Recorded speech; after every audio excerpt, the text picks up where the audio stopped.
अवशिष्ट राहिलेला प्रसाद आहे, तो द्रवरूप असणारा प्रसाद ज्या ठिकाणी राजा आणि राणी शयन करतायत त्या शयन कक्षामध्ये पलंगाच्या खाली तो रात्रभर ठेवलेला आहे आणि दुसऱ्या दिवशी तो प्राशन करायचा आहे. काय भगवंताची लीला कशी असते पहा. जो यज्ञाच्या माध्यमातून अवशिष्ट राहिलेला शिल्लक राहिलेला प्रसाद आहे तो प्रसाद पत्नीनं भक्षण करायचा. त्या प्रसादाच्या माध्यमातून तिला गर्भधारणा होणार आहे आणि संततीची प्राप्ती होणार आहे.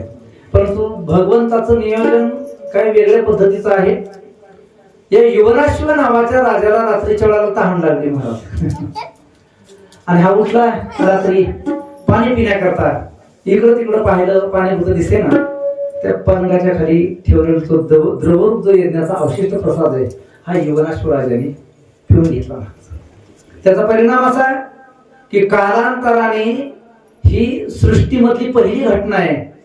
या युवराश्व राजाच्याच ठिकाणी गर्भाची धारणा झाली. पुरुष हा गर्भवान झालेला आहे. प्रसूती काल जवळ आल्याच्या नंतर या राजाने एका सुंदर पुत्राला अशा प्रकारे जन्म दिलेला आहे. मात्र तो जन्माला आला आणि आल्याबरोबर तो रडायला लागला.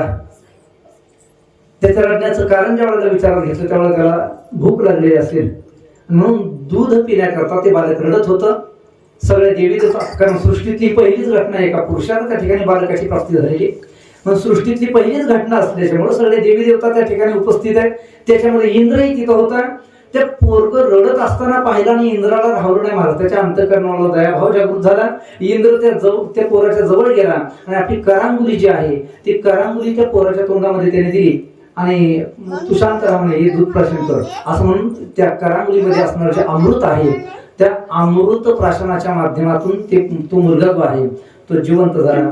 इंद्राने सगळ्यांच्याकडे बघून अभिमानाने इंद्र बोलायला लागला की मानधाता, मी याला वाचवलेलं आहे, मी याचं रक्षण केलेलं आहे.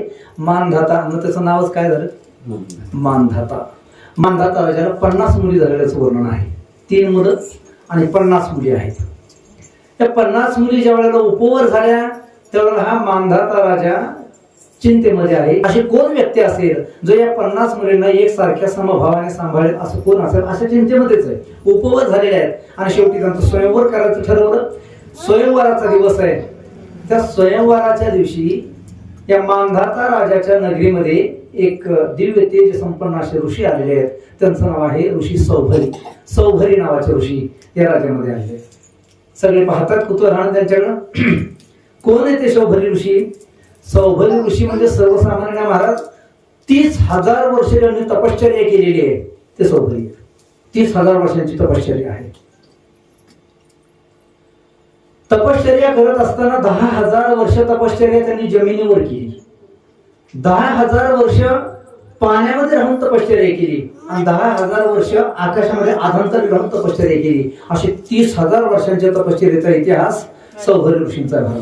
ज्या वेळेला ते पाण्यामध्ये तपश्चर्या करत होते ना, पाण्यामधली तपश्चर्या चालू असताना बऱ्याच कालावधी, 10,000 वर्षाचा कालावधी आहे, तर 10,000 वर्ष पाण्यामध्ये तपश्चर्या करत असताना त्यांनी एक दिवस पाहिलं की त्या जलाशयामध्ये यमुनेचा डोह आहे. त्या यमुनेमध्ये ते तपश्चर्या होते यमुनेच्या बाहेर पाण्यामध्ये. त्या यमुनेच्या डोहावर दररोज गरुड यायचा महाराज आणि गरुड येऊन तिथं असणारे जे मछली मासे वगैरे आहेत त्या माशांना तो घेऊन जायचा, खाऊन टाकायचा. ते भयभीत झालेले मासे दररोजही गरुडाची वाटच पाहायची. सायंकाळ झाली की त्याच्या अंतःकरणामध्ये भीती प्रस्थापित होत असायची आणि ते चिंतेमध्ये असायचे का आता गरुड येईल आणि कोणाला आता धरेल, कोणाला काही सांगता येत नाही. गरुड आला महाराज संध्याकाळच्या वेळेला. गरुड आल्याबरोबर सौभरी ऋषींनी पाहिलं, त्या माशांच्याकडे त्यांनी पाहिलं. माशांच्या अंतःकरणामध्ये काय चलबिचल चाललेली आहे यांना कळाले. कोणाला? सौभरी ऋषींना. का?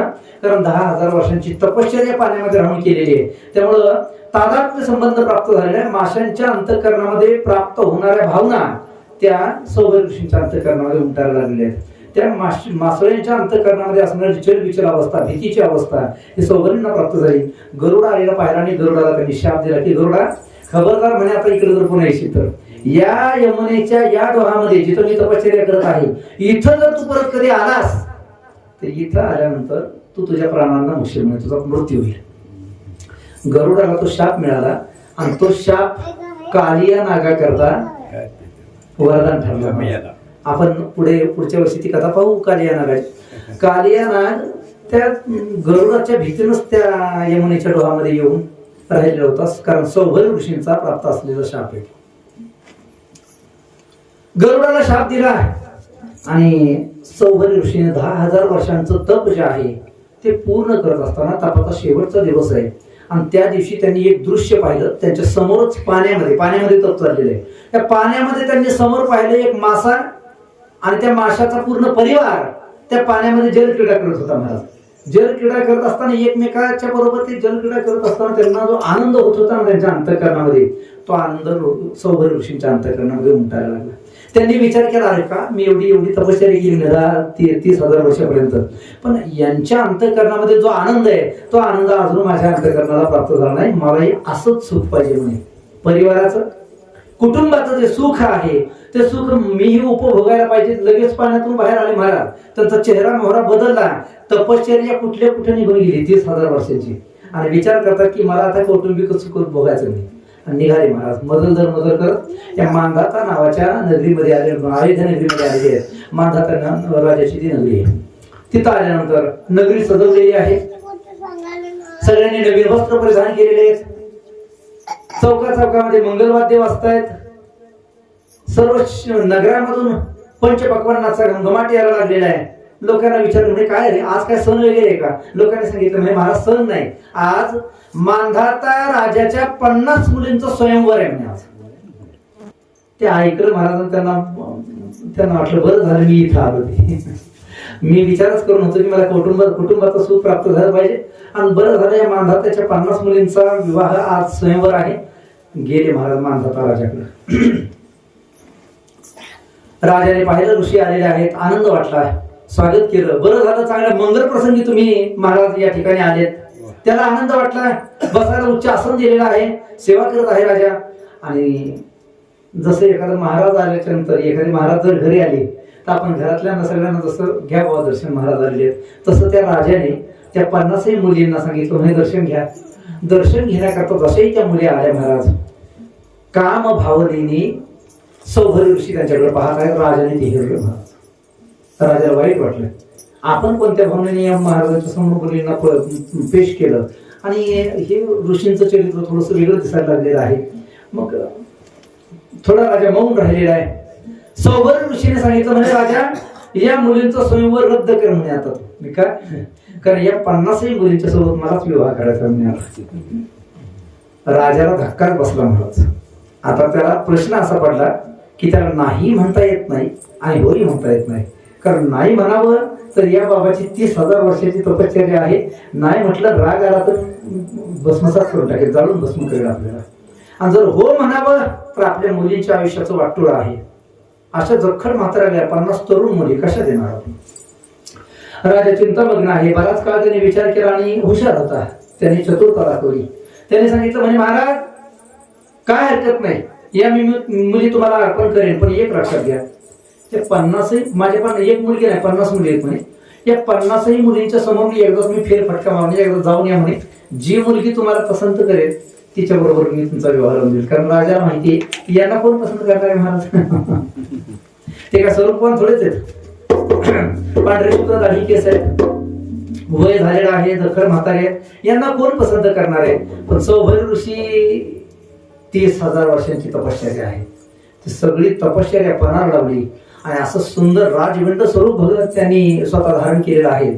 आणि त्या राजवेशामध्ये 50 मुलींच्या जवळून समोरून जाऊन आले तर 50 मुली त्या राजाच्या मागच लागल्या. म्हणजे महाराज दादा बाबा आम्हाला लग्न करायचं तर यांच्याशीच म्हणे. आता सौभर ऋषींनी 50 त्या मांधाता राजाच्या 50 मुलींच्या सोबत सौभर ऋषींनी विवाह केला.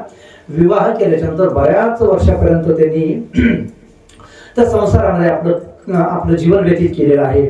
आणि शेवटी मात्र त्यांच्या लक्षात आलं की अरे हे काय खरंय, मी 30,000 वर्ष तपश्चर्या केली, 30,000 वर्षांचा माझा परमार्थ जर वाया कशाने गेला असेल तर एकदा फक्त मी त्या माशाकडे पाहिलं म्हणे. माशाची प्रकृती, माशाचा संग केला म्हणजे माशाचा परिवार पाहिला आणि त्याचा संग मला झाला.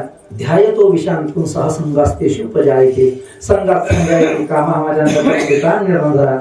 आणि कामात क्रोधो विजायते क्रोधात भवति सम्मोह सम्मोहात स्मृती विभ्रमः स्मृतिभ्रंशात बुद्धिनाशो बुद्धिनाशात प्रणश्यती. माझं पतन झालं नाही. कशामुळं?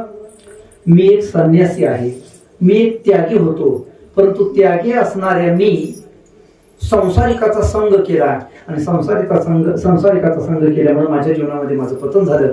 म्हणून मनुष्य जीवनामध्ये संघाला फार मोठं महत्व आहे. आपण संगती कोणाशी करतो हे याला फार मोठी अहमियत आहे. व्यवहारामध्ये तरी चालेल, पण परमार्थामध्ये तर संघ हा अत्यंत महत्वाचा आहे. संत महात्म्यांनी ठिकठिकाणी वर्णन केलंय. तुकोबरा भगवंताला विनंती करतायत की देवा मला दुसरं काय नाही दिलं तरी चालेल, पण माझी जी संगती आहे ना ती संगती चांगली असली पाहिजे. मला कोणाची संगती दे? तुकाराम महाराजांनी भगवंताला प्रार्थना केली. नरगे मुक्ती धन संपदा, नरगे मुक्ती धन संपदा, नरगे मुक्ती धन संपदा, नरगे मुक्ती धन संपदा, नरगे मुक्ती धन संपदा, नरगे मुक्ती धन संपदा, नरगे मुक्ती धन संपदा, नरगे मुक्ती धन संपदा. संत संग जय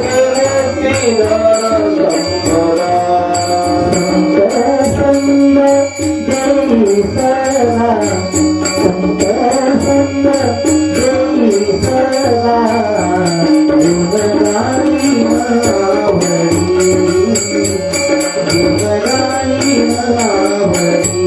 संत संग जय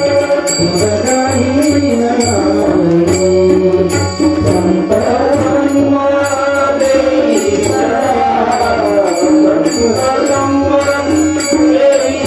सदा, जुगदाई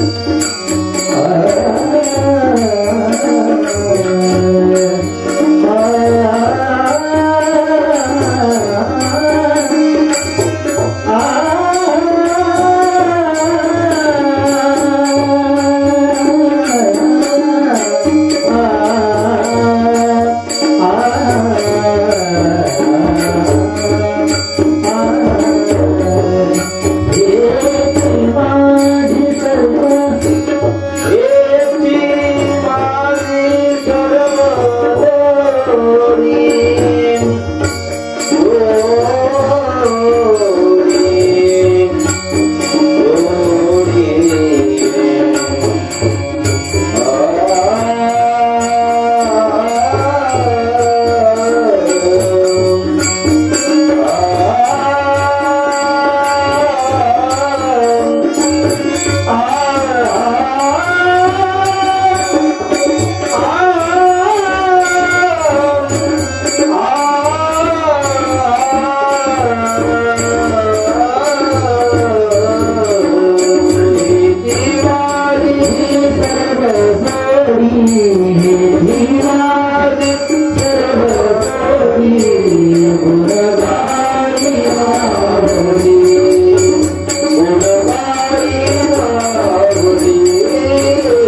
जुगदाई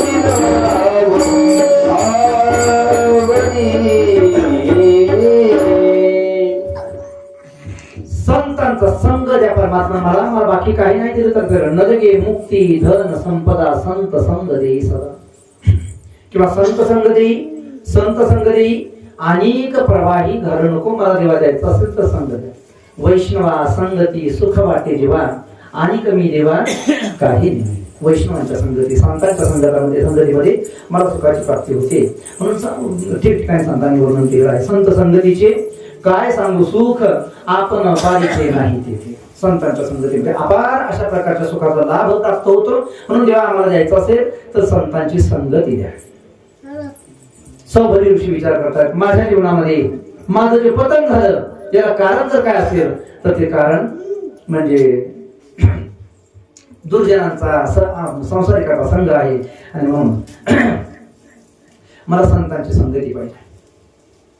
सौभरी ऋषींनी बऱ्याच काळापर्यंत, बऱ्याच वर्षापर्यंत संसारिक सुखांचा उपभोग घेतला. आणि ज्या वेळेला उपरती निर्माण झालेली आहे, अंतःकरणामध्ये त्यागाची भावना निर्माण झालेली आहे, त्यागाची भावना निर्माण झाल्याबरोबर महाराज संसाराचा त्याग केला. आणि त्यांनी आपल्या पत्न्यांना सांगितलं, म्हणे पा आता माझं मन काय संसारामध्ये रमत नाही, मला वानप्रस्थ आश्रम स्वीकारावा आणि वनामध्ये जाऊन तपश्चर्या करावी असा माझा विचार डोक्यामध्ये आहे. त्या पत्न्यांनी सांगितलं, म्हणे महाराज आम्ही तुमच्या अर्धांगिनी आहोत, अर्धांगिनी आहोत. आणि म्हणून जिथं तुम्ही असाल तिथंच आमचंही जीवन आहे. म्हणून तुम्ही जर वनामध्ये जात असाल ना, आम्ही तुमच्यासोबत येणार आहे, आम्ही तपस्विनीचं आयुष्य जगणार आहे. या 50ही पत्न्यांना घेऊन सौभरी ऋषी पुन्हा वनामध्ये गेलेले आहेत. आणि तिथं गेल्याच्या नंतर सुंदर अशा प्रकारची कुटिया बांधलेली आहे. आणि या कुटियामध्ये भगवंताच्या नामस्मरणामध्ये यांचा कालखंड चाललेला आहे. भगवंताचं चिंतन करत करत करत या सर्वांनी आपले देह त्या ठिकाणी अर्पण केलेले आहे. ही सौभरी ऋषींची कथा आपल्याला शिकवते की संघ कुणाचा करावा, जीवनामध्ये संगतीला काय महत्व आहे. मांधाता राजाच्या माध्यमातून सौभरी ऋषींची आलेली भागवतामधली कथा आहे. याच्यानंतर याच वंशामध्ये पुढे सत्यव्रत नावाचा राजा होऊन गेलेला आहे, ज्याला पुढे त्रिशंकू म्हणतात. याच वंशामध्ये हरिश्चंद्र नावाचा राजा होऊन गेलेला आहे. ती कथा आपल्याला पाहिजे, एकदा प्रेमाने भजन करा. पुढची कथा मांधात्याच्या वंशामध्ये पुढे त्रिबंध नावाचा राजा झाला. त्रिबंधाला सत्यव्रत नावाचा पुत्र होता. या सत्यव्रत नावाचा राजा, नाव सत्यव्रत होतं महाराज, मात्र आचरण काहीच विचित्र अशा प्रकारचं या सत्यव्रताचं होतं. आणि म्हणून त्याला शाप मिळाला महाराज चांडाळ होण्याचा. आणि याच्याकडून 3 प्रकारचे दोष घडलेले होते. पहिला दोष आपल्या वडिलांचं न ऐकणं, हा पहिला दोष आहे. पहिला दोष पित्याची आज्ञा न मानणं. दुसरा दोष एकदा गुरुजींच्या गुरुकुलामध्ये राहत असताना एकदा गुरुंची गाय याच्याकडून मारली गेली, म्हणून तो दुसरा एक दोष त्याच्याकडून घडला. पहिला दोष पित्याची आज्ञा न मानणे, दुसरा दोष गायीची हत्या करणे. आणि याने आणखी एक दोष केला होता महाराज, ब्राह्मणाची कन्या विवाह तिचा होत असताना त्या ब्राह्मणाच्या कन्याला याने पळवून आणलं होतं. कसा याची बुद्धी फिरली माहिती नाही. हा जन्माला आला या सूर्यवंशामध्ये, मात्र याची बुद्धी कशी फिरलेली असेल काही कल्पना नाही. याने त्या ब्राह्मणाच्या कन्याला पळवलं, त्यामुळे हाही दोष त्याच्या माथी लागला. अशा 3 प्रकारच्या दोषांनी हा युक्त होता. आणि ह्या 3 प्रकारचे दोष सतत त्याला सुईसारखे टोचत होते. एखादा अंकुश जसा टोचावा तसं त्या अंकुशासारखे टोचत होते. आणि म्हणून त्याचं नाव हे त्रिशंकू पडलेलं आहे. 3 दोषांनी हा युक्त आहे, म्हणून त्याचं नाव त्रिशंकू आहे. याची इच्छा अशी विचित्र होती महाराज, कर्म तर काहीच नाही, कर्म एकही चांगलं नाही, पण इच्छा अशी रांगली की त्याला असं वाटायचं मी सदेह स्वर्गामध्ये जावं, सशरीर स्वर्गामध्ये जावं, यश आहे या शरीराला घेऊन स्वर्गामध्ये जावं अशी इच्छा. त्याने कुलगुरू असणाऱ्या वशिष्ठांना आपली इच्छा बोलून दाखवली. म्हणजे महाराज मला या देहासहित स्वर्गाला जाण्याची इच्छा आहे. वशिष्ठाने सांगितलं, बाबा हे नियमांच्या विरुद्ध आहे, हे असं कधी होत नसतं, मी काही याच्याकरता तुला स्वर्गाला पाठवण्याचा करता वगैरे प्रयत्न करणार नाही. तिथून तो हातबल झाला, तिथून निघाला. तो त्या वशिष्ठांच्या पुत्रांच्याकडे गेला, त्यांनी त्याला हाकलून दिलं. आणि मनामध्ये अशा प्रकारची ग्लानी आहे त्याच्या. बऱ्याच दिवसपर्यंत तो थांबला. आणि नंतर एक दिवस त्याने विचार केला, तो आता हे राजकुलोत्पन्न आहे, त्यामुळे राजकारण याच्या डोक्यामध्ये आहेच. त्याने विचार केला, वशिष्ठ मुनीने आपल्याला नकार दिला स्वर्गामध्ये पाठवण्याकरता, पण असा एखादा धागा शोधला पाहिजे, असा एखादा व्यक्ती शोधला पाहिजे की तो आपल्याला सशरीर स्वर्गामध्ये घेऊन जाईल. मग त्यांनी शोधलं कुणाला महाराज, वशिष्ठांचे त्या काळातले कट्टर वैरी असणारे विश्वामित्र ऋषी. त्या विश्वामित्र ऋषींची यांनी निवड केली. आणि विश्वामित्र ऋषींच्याकडे गेला. तिथे गेल्यानंतर नमस्कार केला.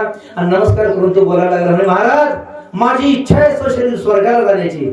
आणि तुमचे मित्र वशिष्ठांना मी त्या संदर्भात बोललो, परंतु त्यांनी नकार दिला. वशिष्ठांचं नाव काढलं, महाराज तर पायच्या मस्तकाला गेली. कुणाच्या?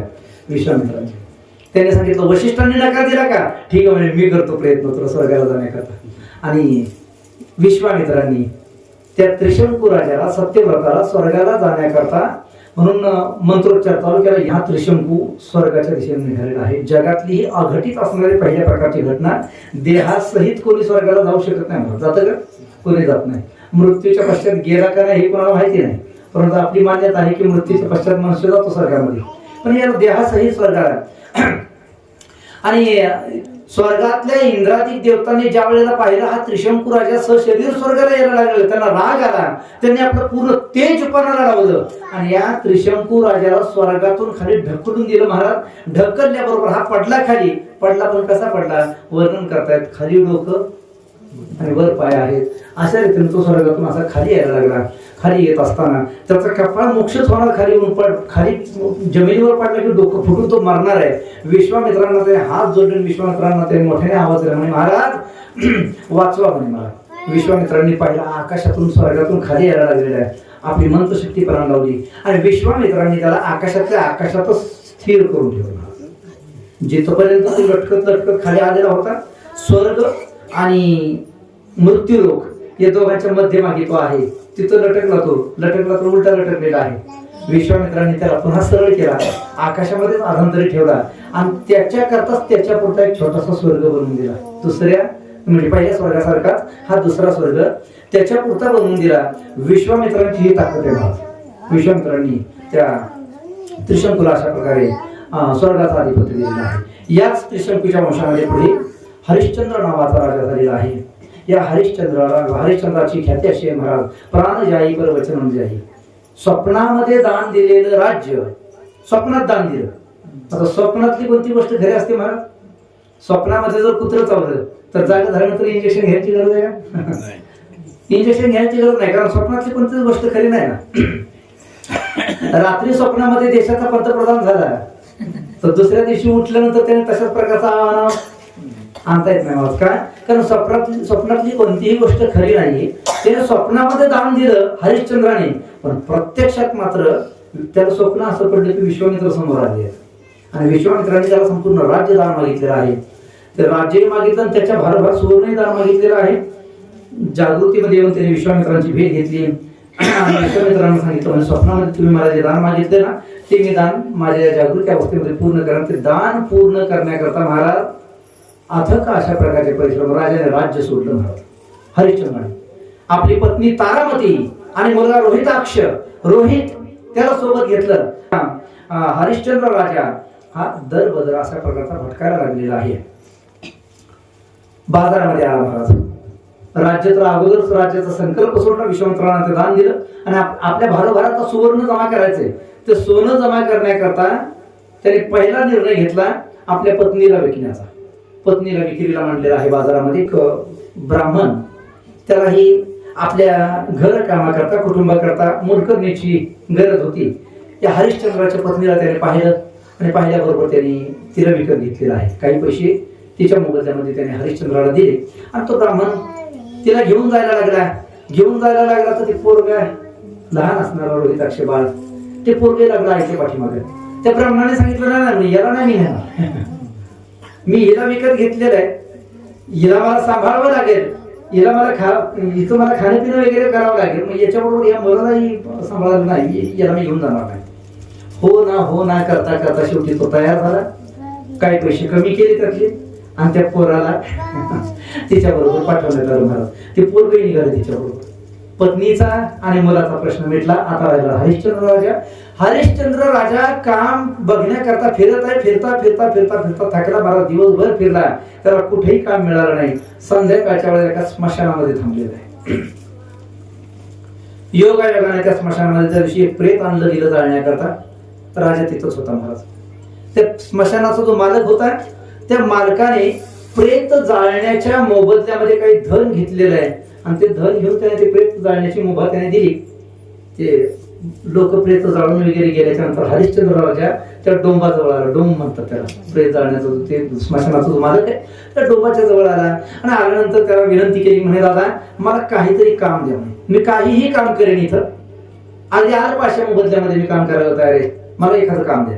त्याने सांगितलं म्हणे एक काम आहे माझ्याकडं, इथं रात्रभर स्मशानाला दाखल राहायची आणि स्मशानामध्ये जर कोणी एखादं प्रेत घेऊन आलं जाळण्याकरता तर त्याच्याकडून अगोदर पैसे वसूल करायचे आणि मग त्याचं ते प्रेत जाळून द्यायचं. म्हणे हे काम तुला आजपासून. त्या हरिश्चंद्र राजाने ते काम घेतलं. मला किती दुर्दैवी अवस्था आहे पहा. एका देशाचा राजा, ते काय ग्रामपंचायतीचा सदस्य आहे का महाराज? एका संपूर्ण देशाचा राजा आहे, चक्रवर्ती सम्राट, परंतु चक्रवर्ती सम्राट एका डोंबाच्या घरी त्या ठिकाणी ते प्रेत जाळण्याचे काम करण्याकरता लागलेलं आहे. ते काम चालू असताना बऱ्याच वर्षापर्यंत ते काम चालू आहे. महाराज पैसे जे दर महिन्याला पगार मिळतो तो पगार तो साठवायला लागलेला आहे. कारण आपल्या भारोभार सुवर्ण द्यायचंय ना त्या दुश्मंत्रांना, पैसे सुवर्ण साठवायला लागलेला आहे. उदरनिर्वाह करत असताना त्या प्रेत जाळण्याकरता लोकांनी आणलेलं जे धान्य असेल किंवा प्रेताचा विधी करण्याकरता आपल्याकडे करतात विधी. प्रेत जाळून झाल्याच्या नंतर प्रेत जाळण्याच्या वेळेला ते भात वगैरे आणतात लोक, दही भाताचा पिंडदान वगैरे करतात. त्या अन्नावर महाराज या हरिश्चंद्राने आपली उपजीविका चालवली आहे. मिळालेला पैसा हा साठवत राहिलेला आहे. एक दिवस त्याचा पुत्र आहे रोहित पोरांच्या सोबत वनामध्ये जंगलामध्ये असं खेळत असताना, झाडाची फळं वगैरे गोळा करत असताना गवतातून एक महाभयंकर भुजंग सर्प आलेला आहे आणि त्या सर्पाने दंश केला आणि दंश केल्याबरोबर तडफडून तो रोहिताक्ष त्या ठिकाणी प्राणांना मुकलेला आहे. गतप्राण झाला महाराज, प्राण गेलेला आहे. पोराने धावत जाऊन त्याच्या आईला सांगितलं. तारामतीने ते पोरग बघितलं, त्याच्या तोंडातून फेस येत होता.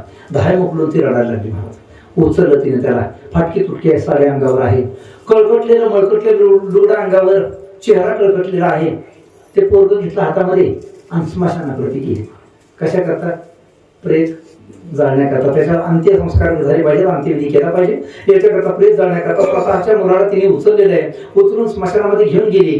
तिथं जाऊन ती प्रेत जाळण्याचा प्रयत्न करणार तेवढ्यामध्ये हरिश्चंद्र राजा समोर आला.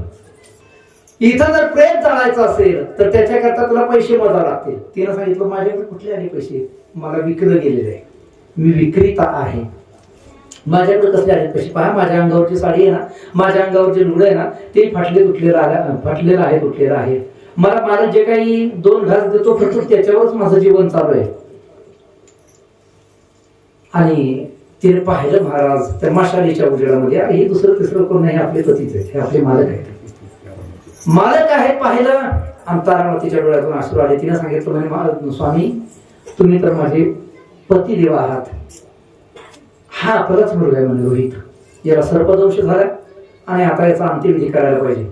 महाराज एवढा कर्तव्यनिष्ठ राजा, त्याने सांगितलं तू माझी पत्नी असशील, मुलगा असेल, पण या स्मशानाच्या ठिकाणी मी मात्र या ठिकाणी गुलाम आहे. मी काही कोणाचा पती नाही, इथं मी कोणाचा बाप नाही, मी इथं गुलाम आहे. आणि गुलाम असल्यामुळे मला जी आज्ञा दिलेली मालकाने ती मला पूर्ण केली पाहिजे. तुला पैसे आणावेच लागतील, त्याच्याशिवाय मी प्रेत जाळू देणार नाही. आणि त्याच वेळेला महाराज आकाशामध्ये दिव्य अशा प्रकारचा प्रकाश प्राप्त झालेला आहे.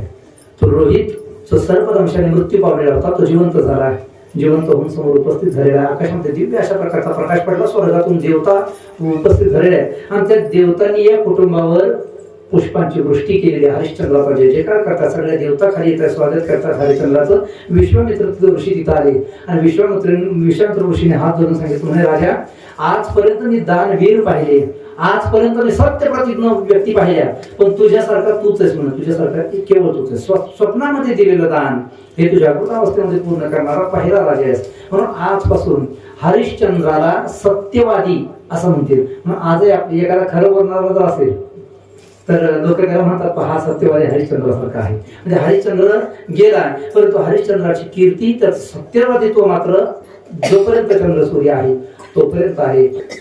अशा पवित्र वंशामध्ये, अशा पवित्र कुळामध्ये भगवान परमात्मा हे जन्म घेत असतात. याच वंशामध्ये प्रेम बऱ्याच प्रकारच्या आणखीन राजे झालेले आहेत. याच वंशामध्ये सगर राजा, सगर राजा जन्माला आला तर तो ज्या वेळेला जन्माला आला त्यावेळेला त्याच्या पोटामध्ये विष होतं. विषासहित जन्माला आला. त्याच्या सावत्र आईनं तो मारावा याच्याकरता त्याच्या आईला विष दिलं, परंतु त्या विषासहित तो जन्माला आला. संस्कृत मध्ये विषाला गरल असं म्हणतात. विष म्हणजे गरल म्हणतात. विषासहित जन्माला आला म्हणून त्याचं नाव ठेवण्यात आलं सगर नाव ठेवलं. आणि ज्या वेळेला अशा प्रकारची अकल्पित एखादी घटना एखाद्याच्या जीवनामध्ये घडते ना, त्याच्याकडे असामान्य अतुलनीय अशा प्रकारची संपदा असते, सामर्थ्य असतं, शक्ती असते. या सगर राजाकडे असामान्य अशा प्रकारचं बल आहे, असामान्य अशा प्रकारची शक्ती आहे. आणि वर्णन असं आहे, या सगर राजाला 60,000 मुलं होती. महाराज किती? 60,000. 60 मुलं नाही बरं, 60,000 मुलं होती सगर राजा. 60,000 मुलांचा याचा विस्तार आहे. आणि एक दिवस या 60,000 मुलांनी खेळता खेळता यज्ञाचा जो घोडा आहे त्या यज्ञाच्या घोड्याला पकडलं महाराज आणि पकडून कपिलाचार्यांच्या आश्रमामध्ये बांधून ठेवलेला अश्वमेध यज्ञाचा घोडा. त्यांना काय माहिती आहे यज्ञाचा घोडा आहे त्यांनी तो यज्ञाचा घोडा पकडला. शामकर्ण घोडा असतो यज्ञामध्ये अश्वमेध यज्ञाकरता. त्या शामकर्ण घोड्याची योजना असते. त्या घोड्याला पकडलं, कपिल मुनीच्या आश्रमामध्ये बांधलेला आहे. इंद्र तो घोडा शोधायला लागला. शोधता शोधता शोधता तो कपिल मुनीच्या आश्रमामध्ये आला. त्या कपिल मुनीच्या आश्रमामध्ये त्याने घोडा बांधलेला तिथं पाहिला महाराज. पाहिल्याच्या नंतर इंद्र त्या घोड्याला घेऊन गेला. परंतु हे जे 60,000 सगळे पुत्र आहेत कपिल मुनींच्या शापाने म्हणा किंवा कपिल मुनींना नुसतं डोळं उघडून त्यांच्याकडे पाहिलं तर पाहिल्याबरोबर ही 60,000 मुलं जळून त्या ठिकाणी भस्मसात झालेली आहेत आणि राख झाली महाराज. 60,000 मुलांची एकही पोरगा जिवंत राहिला नाही. 60,000 मुलं गेली. सगळं राजा वाट पाहतो इकडे मुलं कशी येतात म्हणून आपला पुत्र दिलीप याला त्याच्याकडे पाठवलेला आहे. दिलीप राजा गेला कपिल मुनींच्या आश्रमामध्ये तो गेलेला आहे आणि कपिल मुनींना तो विचारायला लागला हात जोडून, महाराज माझे 60,000 बंधू इथं आले होते, मी ऐकले म्हणे, मला निर्देश मिळाला इथं ते आलेले आहेत म्हणून मी इथं त्यांना शोधण्याकरता आलो, तुम्हाला कुठं दिसले का? कपिल मुनी हसले. कपिलांनी सांगितलं म्हणे दादा तू ज्याच्यावर उभा राहिलास ना म्हणे ती त्या पोरांची राख आहे म्हणे, त्या राखीवर उभा राहून बोलायला लागलास तुम्हाला. हे तुझ्या भावांची 60,000 पुत्रांची राख आहे म्हणे. हे झालं कसं? घडलेला सगळा वृत्तांत सांगितला. मग आता याचं निराकरण, यांची दुर्गती नको व्हायला. 60,000 पुत्रांची दुर्गती जर झाली तर ते आमच्या कुळाकरता ते लांछन असेल म्हणजे यांची सद्गती झाली पाहिजे. याच्याकरता उपाय सांगा. कपिल मुनींनी उपाय सांगितला म्हणजे याच्याकरता एकच उपाय आहे. गंगा आहे ती स्वर्गामध्ये, स्वर्गामधली गंगा जर खाली आली आणि गंगेच्या पाण्याने जर यांना स्पर्श केला तरच यांचा उद्धार होईल अथवा यांचा उद्धार होणार नाही. मग आता गंगेला स्वर्गातून आणायचे महाराज. सोपी गोष्ट ही गंगेला स्वर्गातून आणणं म्हणजे. दिलीप राजाने महाभयंकर अशा प्रकारचं तपश्चर्या केली गंगेला प्राप्त करून घेण्याकरता. पण त्याच्या प्रयत्नांना यश आलं नाही. त्याचं आयुष्य भानू मावळला, तो संपला. पण गंगा काय मृत्यू लोकांमध्ये आली नाही. दिलीप राजाच्या नंतर अंशुमान नावाचा राजा त्याने प्रयत्न केला, त्याचंही आयुष्य सरलं महाराज, परंतु तरी गंगा मृत्यू लोकांमध्ये आली नाही. अंशुमान राजाच्या नंतर भगीरथ नावाचा राजा याच वंशामध्ये निर्माण झाला. या भगीरथाने अथक अशा प्रकारची तपश्चर्या केली, दांडी तपश्चर्या केली आणि त्याच्या तपश्चर्याला मात्र फळ आलं. आणि भगीरथ राजाच्या माध्यमातून त्रिभुवन पावनी गंगा मैया ही स्वर्ग लोकातून या मृत्यू लोकांमध्ये यायला तयार झाली महाराज. गंगेने भगीरथ राजाला असे वचन दिलं की राजा केवळ तुझ्यामुळं मला ही गोष्ट शक्य आहे, मी स्वर्गातून मृत्यू लोकांमध्ये येईल, मी यायला तयार आहे. पण एक अडचण आहे. आता काय अडचण आहे म्हणजे माझ्या 3 पिढ्या गेल्यामध्ये तपश्चर्या करण्यामध्ये 3 पिढ्यांनी तपश्चर्या केली, तुम्ही इथं आला आहे आणि आता यायला तयार आहे. आता अडचण काय? गंगामय्याने अडचण सांगितली, ती बोलायला लागली म्हणजे माझा वेग एवढा मोठा आहे, एवढा महाभयंकर आहे की मी स्वर्गातून जर जमिनीवर आले ना असं सरळ सरळ तर जमिनीचं पृथ्वीचं भेदन करून मी पाताळ लोकांमध्ये जाईल. एवढा माझा वेग आहे. तर जमिनीवर स्थिर राहण्याकरता, मृत्यू लोकांमध्ये स्थिर राहण्याकरता माझा हा जो वेग आहे ना, या वेगाला कोणीतरी धारण केलं पाहिजे, त्यावेळेला मी स्थिर राहील. माझा वेग धारण करणारा कोणतरी आहे का पहा. आता वेग कोण धारण करणार? काय अप्रतिम असा वेग आहे तिचा.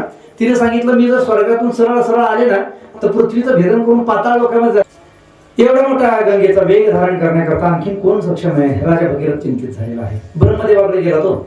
ब्रह्मदेवाला सांगितलं म्हणे महाराज देवा गंगा मैया या मृत्यू लोकांमध्ये यायला तयार आहे, पण तिचा वेग धारण कोण करेल? ब्रह्मदेवाने सांगितलं म्हणे आहे एक उपाय याच्याकरता आहे. कोण? याच्याकरता भगवान शिव परमात्म्याला, भगवान शिव शंकराला प्रसन्न करून घ्या. पुन्हा तपश्चर्या केली महाराज. पहिली तपश्चर्या केली गंगेला आणण्याकरता, गंगा यायला तयार झाली. भगीरथाने दुसऱ्यांदा तपश्चर्या केली भगवान शंकराला प्राप्त करून घेण्याकरता. आणि भगवान शंकराची तपश्चर्या केल्यानंतर भगवान शिव परमात्मा प्रसन्न झाले.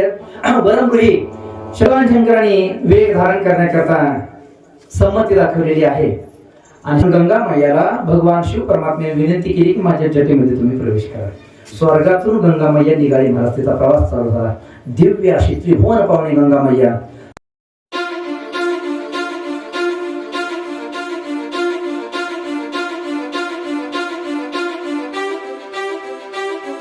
गंगा मैया हे वरून निघाली महाराज.